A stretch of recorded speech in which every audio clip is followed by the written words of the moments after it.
we needed a little bit of catching up to figure out how to do it. Basically reverse engineered what they did and figured it out in about 3 or 4 months, what took Impossible and beyond a couple of years to put together. And scaling up, it's a whole different game, my friend. You just have to do your best. I don't know what else to say. You got to be able to be in a facility where you can grow. An hour, I called him up and I said, I know the perfect person. And he said, well, who's that? And I said, that's me.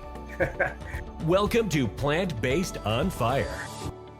Hello, everybody, and welcome to Plant-Based on Fire, where we talk about plant-based businesses and their inspiring stories to thrive in our industry.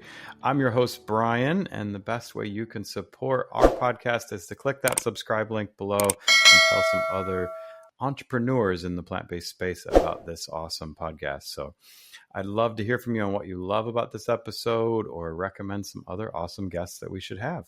Joining us today is Danny O'Malley. He is a plant-based eating advocate and visionary behind Before the Butcher's Uncut product line of retail and food service meat alternatives. Welcome to the show, Danny. Hey, thanks, Bryan. Thanks for having me here. I appreciate you hanging out with me for a little bit, but take us back to the beginning. What inspired you to start Before the Butcher and enter into this plant-based meat alternative market? Well, I'll roll you through it here. I've been in the food industry for most of my adult career, and I was working for one of the major food service distributors about 10 years ago, and I had a gentleman give me a call and asked if he could meet with me. I was a director at this distributor, and I said, sure. And he came in, sat down with me, and he happened to be the national sales manager for Beyond Meat. Now, 10 years ago, not everybody knew who Beyond Meat was. It was a totally different industry back then, and he was a little frustrated because we were in Los Angeles and probably one of the best places to be able to sell his products. And we had it in the back of the book and weren't really out pushing it. And so he enlisted my help, said, hey, please, anything you can do to help me. We would love to be able to expose this product and to more people and get it out there on the market, especially in Southern California. And I said, yeah, I agree with you. I think this is it's a great product for us to have. And certainly this is the right place for it to be on the market. And so right before he left, he said, hey, one other thing, we're a pretty small company right now. We only have 2 sales persons, working one retail, one food service. And we're looking for one other person to kind of cover it. He says, I'm on the East Coast, believe it or not, even though Beyond's on the West Coast. And we need somebody out here to kind of meet me in the middle. And I said, okay, well, I'll think about it. And if I can think of somebody, I'll reach out to you. So I reflected on it for a little bit. And after about an hour, I called him up and I said, I know the perfect person. And he said, well, who's that? And I said, that's me. And so I interviewed with the founders the next week. And I think within 2 weeks, I was working for Beyond Meat. And that was my start about 10 years ago now, believe it or not. So I guess it kind of makes me one of the OGs. There aren't a lot of people that have been around that long. It's a young industry, right? That's right. Meat and alternates. That's right. Industry. So I spent 3 years there and then left to start Before the Butcher about 7 years ago. And been rolling forward. Very cool. That is awesome. And so you've been creating your version of this, and you're one of the old school creators of this. So I'm so excited to talk with you. How do you describe the process of developing that first plant-based burger, and what were some of your challenges? Well, we didn't start with a burger. We started with what we perceive as probably the easier products to make, which are crumbles and grounds and.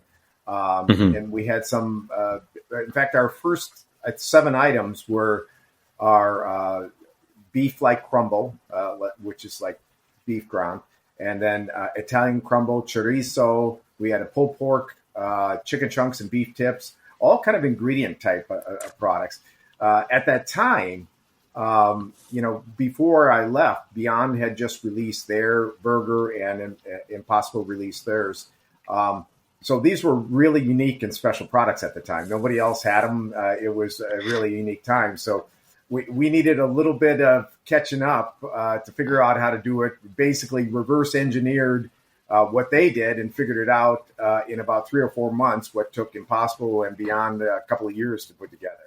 But once that initial product gets out, you see what's on the ingredient list, and anybody that really understands how to make these type of products could figure it out. And now it doesn't take rocket science anymore to do it, but to do it right, you've got to have some pretty talented people to be able to, to make these type of products. Yeah. I mean, I've been, coaching businesses in this space for a little bit, and like not so much the food creation, but just any plant-based business. And it's so interesting, you've got this passion and this idea, but then you have all these other avenues of it, like you have to make sure it can be frozen and transported and all this other stuff that goes into making it, besides just making it taste good when I cook it up, kind of a thing. So there's so much more that goes into it. So I commend you on this journey that you've been on. I'm curious, like, how do you see yourself, taking before the butcher and differentiating yourself with the burgeoning influx of all these players into this market? And you've got the two big guys, Impossible and Beyond. Yeah. So how do you play to differentiate? Well, we've pretty much done that already. We look at our separation a couple of different ways. One is nutritionally. Right from the beginning, I knew it was important to work on the nutritional aspects and ingredient bases of what we did. They weren't paying that much attention back then as they are today, because everybody was just so involved and interested and thought it was so cool. So back then, we looked at what Beyond and Impossible did with their burgers, and some of the first somewhat negative feedback right from the beginning was, hey, these products have a lot of sodium in it, and there's a couple of ingredients we don't quite sure know what they are. And so I looked at it and worked with my team and said, hey, guys, we've got to figure out how to do it. Beyond at that time was saying, there's only so much we can do with the sodium. And there's a lot of truth to that. So when we're creating the natural flavors and spices, sodium is included in that. And so you work with your flavor companies to help you do that, and hopefully be able to reduce the sodium to a certain point. And then, of course, you don't want to add any additional sodium to it. So Beyond and Impossible were close to 500 milligrams of sodium in their original burgers, and we came out at 260. Now, to give you a little bit of reference, a 4-ounce beef burger is around 100, maybe a little bit more, a little bit less. So there are some challenges reducing it. And, of course, with that, we said from the very beginning, we weren't trying to create a burger with a flavor profile. We wanted to create a burger that, tasted like ground beef, which is ground beef by itself is fairly bland. I mean, there's no, if you're just eating ground beef, ground up meat, you got the fat in there. You got that umami fat in there, but they're not adding sodium. They're not adding spices and flavors to it like we do to kind of create that. So we wanted to do that for two reasons. One is when you offer it to an operator, a restaurateur, they're likely to put their flavor blend on it. So they might put a little McCormick seasoning or just some salt and pepper on it, but they're going to season it somehow. And we didn't want them to have to adjust their normal way of cooking a burger for our burger. Right? If you've got a beef burger on the griddle and you put the plant-based burger on the other side of the griddle and you sprinkle a little salt and pepper on the beef burger, do the same thing with ours. So you're matching that. Yeah. When you did that with Beyond or Impossible, you're adding a lot more sodium to something that's already got a fair amount of sodium in it. So that was one of the things we focused on was our nutritional aspects. We still do that today after 7 years. It's really important to us. And then the variety. We started with 7 different products right out the gate. That's kind of unusual, especially in such a unique and a startup type of operation like we had in an industry that was so young. I just happen to have a really good R&D team, and my lead on the R&D team has been making these type of products for years. He was part of the original soy riso team that made soy riso 15 or 20 years ago. So I was fortunate to have the right team, and we just focused on, grabbing the coattails of the two leaders and running with them, because those guys were out there spending tens, hundreds of millions of dollars on PR and marketing. I didn't have that kind of money. So they opened it up for us to just roll in behind them and capture, what was trailing. And there was tons of it trailing there. And plus, at the beginning, both of them had troubles just meeting demand. And we did that. We filled in a lot and had, we've been able to keep a lot of that business since then. That is awesome. And it's interesting because I was shopping with a friend the other day, and I'm the vegan, right? So I don't eat the meat at the meat section, and he wanted to get some bacon. And it was just, I haven't looked at bacon prices in years. And it was just really shocking to see the prices of bacon so high on the shelves. I mean, I don't even know what I used to buy it for on that front. So I see the prices of meat continuing to rise up. All right, if you've ever wanted to show off your plant-based lifestyle and do it in style, here's your chance. We have some of the most amazing t-shirts, hats, accessories, coffee mugs, and more at shop.realmeneatplants.com. We have statement t-shirts that will bring a smile to everyone's face. I love the I Want Tofu Tonight tee. Plus, we have podcast tees, Real Women Eat Plants gear, Real Kids Eat Plants, and Real People Eat Plants, just in case men, women, and kids didn't cover it all.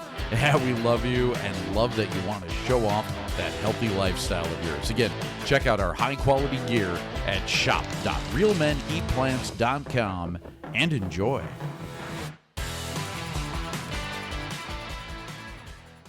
And I guess I'm curious, what do you see as that price parity comes into view for you? And then also just like you mentioned, I think, what were some of the challenges you faced in scaling up, and how did you, meet the meat demand?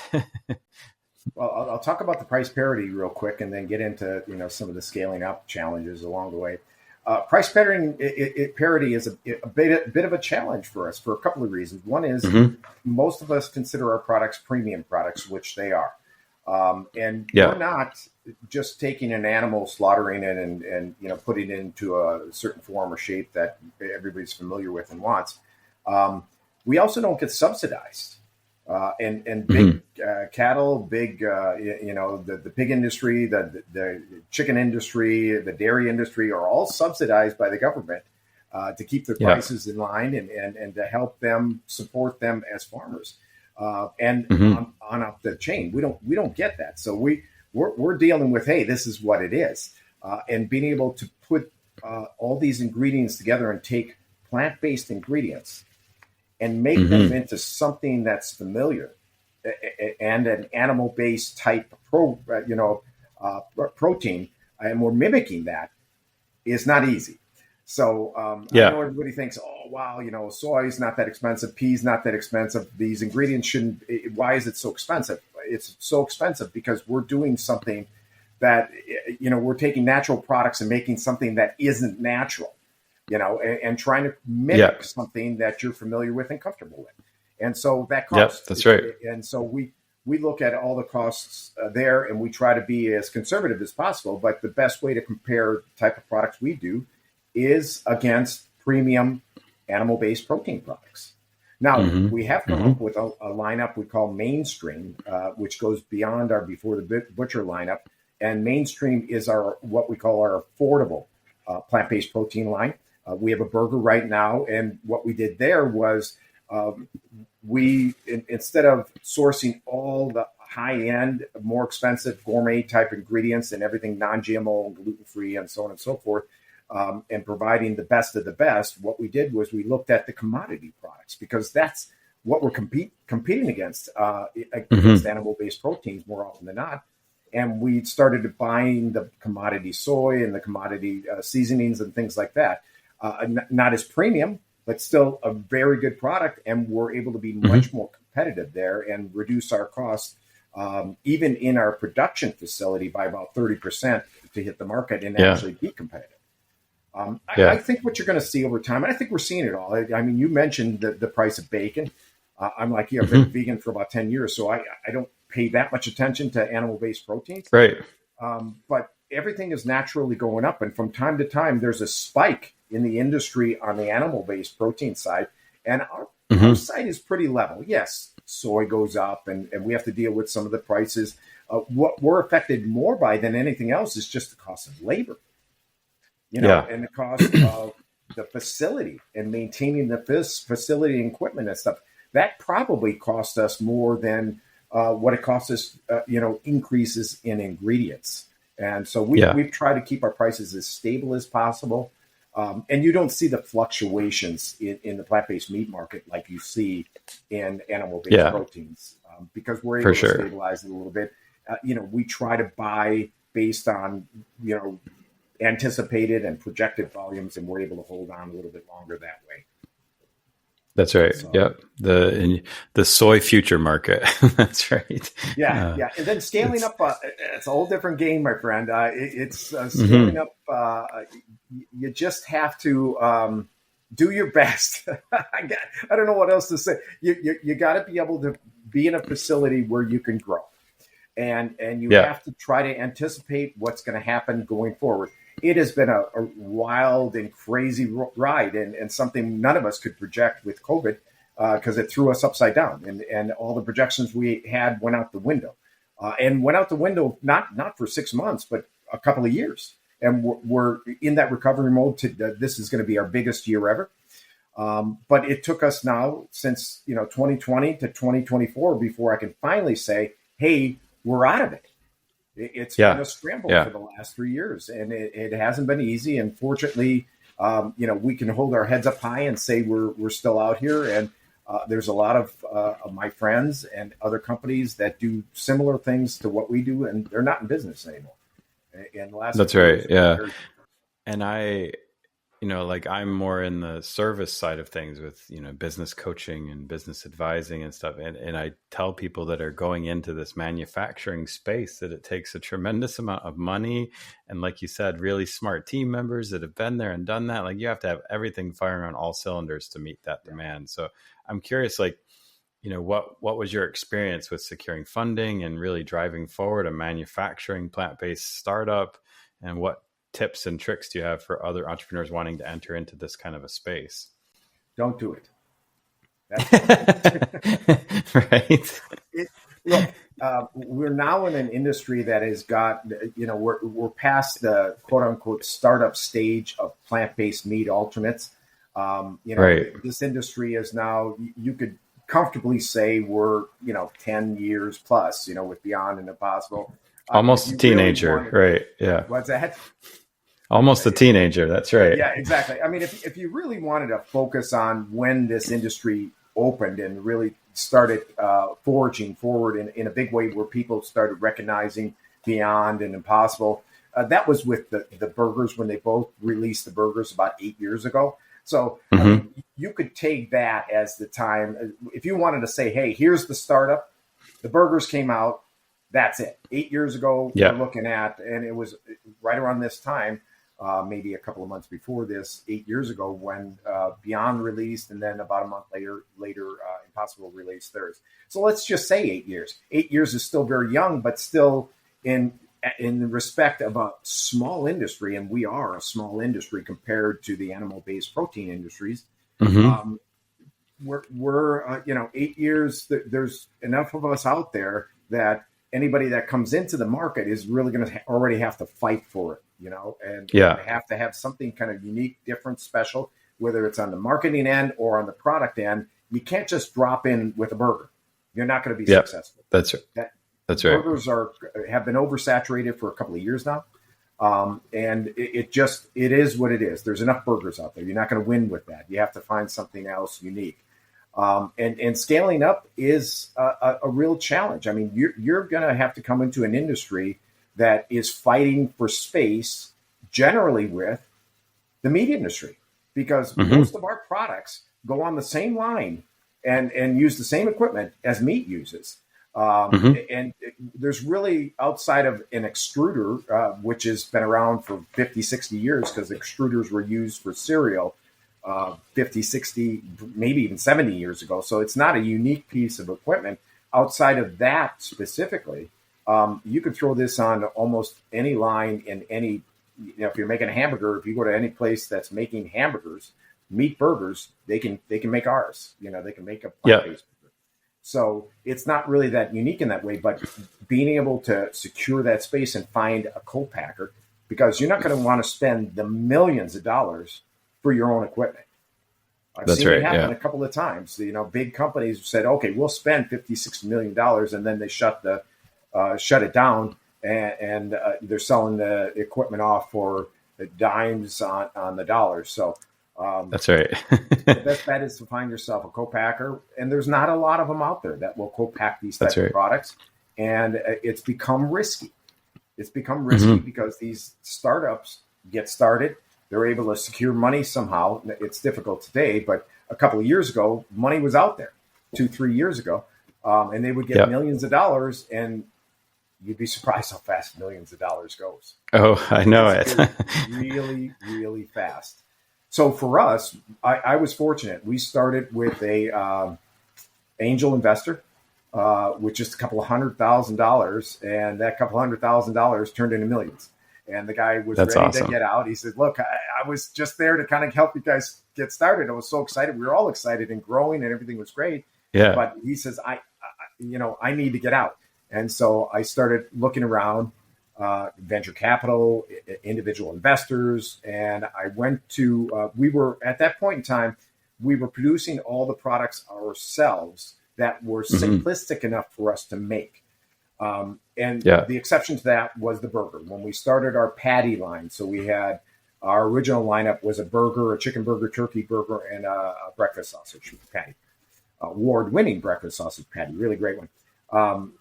So we had a co-packer down in San Diego making those products for us, probably about 6 or 8 months. And so I went to the CEO of the company and I said, hey, look, just heads up, because you're probably going to hear it. We're looking for money, right? Yeah. Everybody was looking for money, and money was out there. It was a matter of, hey, where are you going to get it? What's your best choice? Which direction you want to go? Because you're going to have to give up some of the company to do it, right? So that's right. We talked to a lot of venture capitalists, companies, investors, and so on and so forth. And when I mentioned it to the CEO of the company that we're co-packing with, he said, hey, I think we might be interested. He said, let me talk to my investors and the investors that own that meat company. Yeah. And let me get back to you. And he got back to me really quick. He says, you know what? They're really interested. Why don't you come down? Let's all have a meeting. Very cool. And we sat down to have a meeting with them. And they said, look, we're not interested in just investing in a company. We'd like to acquire your company. And I said, well, oh, wow. I wasn't quite ready for that. Like, okay, let's talk through this. Yeah. And we ended up working through it. And they acquired the majority portion of the company at the time. And that ended up being probably the smartest thing I ever did. I had the advantage of having my then became my sister company, because we both are separate corporations with the same parent company. It was my co-packer. In fact, I have my team down there, but it's their labor. It's my management team. So we still say we make our own products because it's all the same company. Absolutely. And so it has been about 5 years with them, and it's been I wouldn't call it the dream, but I'll tell you what, it's been very fortunate for me and the company to have them as partners, because getting through COVID, I'm not sure how we would have gotten through that. The investors came to me and said, hey, Danny, you need some money. Because before that, we became profitable almost immediately. That's awesome. And COVID hit, and it was 100% the opposite, if you know what I mean. And they came and said, hey, you need some money. We'll loan you that money. We're not going to take it out of your piece of the company, and you pay us back. And so that's what we did. That's awesome. And so it was a really fantastic opportunity, very unique. I don't know anybody that has that same story that can say they walked through it that way. But every story is unique. So we were fortunate, and that's why we're still around. That company, that meat company, now has a plant-based division. They purchased a couple other plant-based companies, and now we're building off of that. So they're basically rounding out some of the things that we don't do. And so we will have plant-based seafood and some other things that we weren't working on as part of our portfolio. That's so awesome. I'm really excited about going forward. By, if we sat down and talked this time next year, I'm going to be talking about a lot of other products that we have under the same portfolio or the same roof.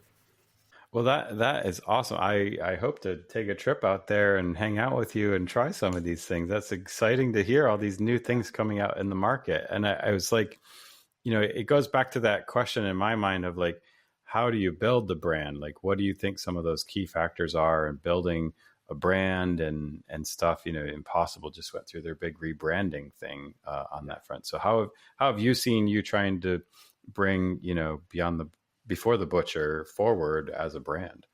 I think, and I've said this since the beginning, that you really have to get grassroots as much as possible. These big companies beyond Impossible, they've got hundreds of millions of dollars for their PR and marketing and all the things that they need to do to get the word out about their products. For us, it's been different because we're looking to secure our customer base through really great products at reasonable prices in the right place that they can get it. And most of our business today is in food service.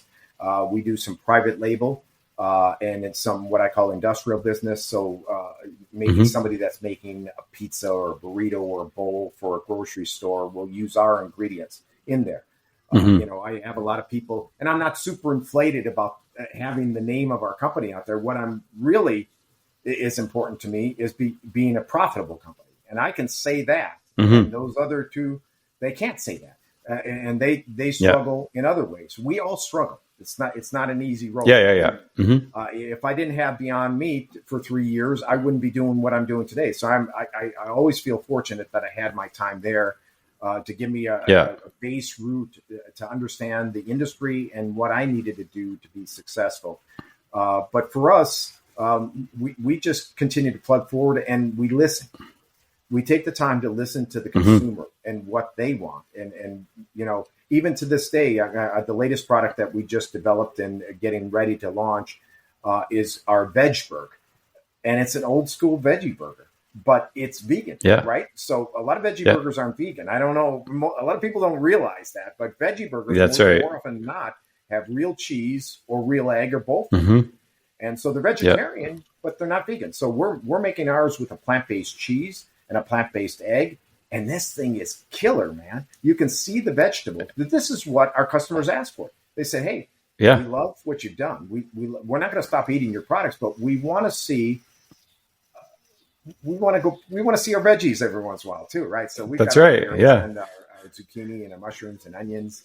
And this is a killer product. I mean, we just launched into 8 stores of a 110 unit chain on the East Coast. And as a matter of fact, this week, we're running a full truckload, and that truckload's going out in August. And we've got a 110 unit chain on the East Coast that will have this veggie burger on the menu.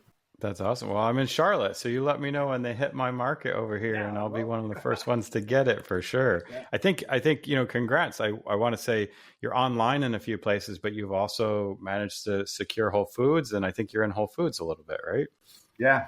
We actually do private label for Whole Foods as well. So if you go in there and you look for their little chicken bites, they're usually in the refrigerated Whole Foods 365 label, but we make it. So we develop that specific. Very cool. For them.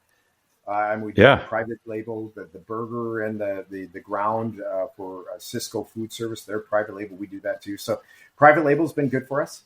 And I tell people all the time, I say, where can we find your products? I said, look, if you go into almost any grocery store across the country that has a plant-based product, that has maybe crumbles or chunks or things like that, there's a good chance it's ours on top of that pizza or ours in that burrito or because most of them who are further processors don't make the product that goes inside of it. Just like a burrito company's not going to have, not going to be slaughtering cattle to put beef in their product, right? They're going to buy it. That's right. So it works for us on our side too. And it's a hidden little world if you haven't explored the private label side of it, because there's so many people that want to worry about the brand and the name and all that stuff. And you can glide in there and help them in a big way. You've kind of teased a few of these new products in the pipeline. So I'm curious, if you can tell us anything on the inside scoop, and where do you see Before the Butcher in the next 5 years and some of your longer term goals for the company? We're definitely going to keep pushing on the private label and what I call the ingredient or industrial side, because I know where my profit is there. I mean, it's a straight sale. I don't have to worry about PR, marketing, bill backs, all the things that cost the company a lot of money and are kind of hidden costs where companies have a lot of trouble. We pulled back a lot on the retail side because it's very difficult to make money in retail. Food service, I get it. I know how to do it. Retail, everybody wants a piece, and it's very, very difficult. And you have to continue to promote and PR and everything on the shelf as well. So it's difficult. We are planning to launch back into retail in a pretty big way by the end of this year. And this may be our most exciting product of all. I mean, this is going to be a cool one. We're in the final stages of making a pepperoni stick and a beef stick. And I'm going to tell you what, Bryan.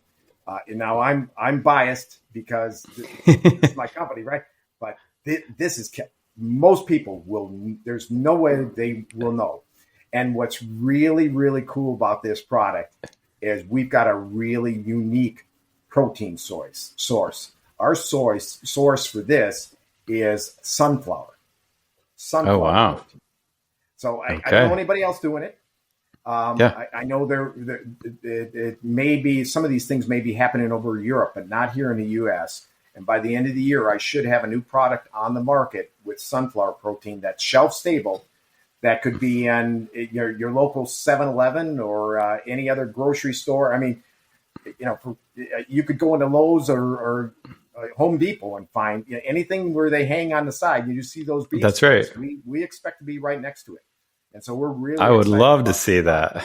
Yeah, this is a cool product, and there's a couple of companies that have tried to do it plant-based, but nothing like what we're doing. This is going to be a really unique, special product, and hopefully by the end of the year, I'll be able to tell you where it's at, and we're going to come in hot and heavy with this one back into the retail market, and you'll know us. It will be called the Butcher Stick. So get ready. Awesome. Yeah. Well, I hope you can come back on the show sometime and tell us about some of these new products. Whenever they're ready, we'll be glad to help you be a platform to get the word out to our audience. So that begs the question. So this has been amazing, Danny. Like, what else can we do to help you? How can the community of Plant Based on Fire, help? And, what are the best ways to get in touch? Well, the best way is just go to btbfoods.com or just beforethebutcher.com, and you can find out more about us. If you don't know about us, you can look and see all of our products that are there. Like I said, we pulled back a little bit on retail, but we're getting ready to push forward and make our products more readily available, at least online, and the retail products that we have. But if you went to, like Hungry Root and ordered from them, they have these really great meals. And we've got a couple of products, our taco ground and our chicken burger available with them. And you don't have to worry about doing anything. They'll ship it straight to your house, and it's a full meal prepared with our products. So there's some really good stuff out there. And we look to continue to expand that way. And just keep your eyes and ears open and just continue to support the plant-based industry. You support the plant-based industry as a whole, you're supporting us. And we appreciate That's right. I like to point that out to people all the time. You get to tell your friends that you're vegan and why, but you got to go out there and vote more and more and more with your wallet every chance you get. So that's it. That's for sure. Well, that has been awesome, Danny. We really appreciate you joining us on the show. That's all the time we have for this episode of Plant Based on Fire. btbfoods.com is where you can check out Before the Butcher and all of Danny O'Malley's great products that are coming out. Thank you again, Danny, for joining us and sharing your insights and experiences with us. I appreciate it, Bryan. Until next time, everybody, keep that fire burning.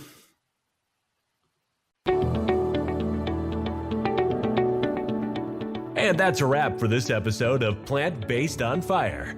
We hope you enjoyed learning about the innovative plant-based businesses we featured today and got inspired to support them on their journey. Remember, plant-based eating isn't just a trend. It's a way of life that benefits your health, the environment, and animals. By choosing plant-based foods, you're making a positive impact on the world and helping to create a better and more compassionate future. If you want to join the Real Men Eat Plants community and get even more resources to help you go and stay plant-based, check out our blog, podcasts, and 30-day challenge at realmeneatplants.com. Thank you for tuning in to Plant Based on Fire, brought to you by Real Men Eat Plants. Head over to Apple Podcast and give us a review, and let us know what you think of this episode. Don't forget to tag us at Plant Based on Fire when you share this episode in your preferred social media. Wish to be a guest? We need to know about your plant-based business. Email us at pbof@realmeneatplants.com. We love hearing from our listeners. Thank you to our guests and to you, our listeners, for your support, and see you next time.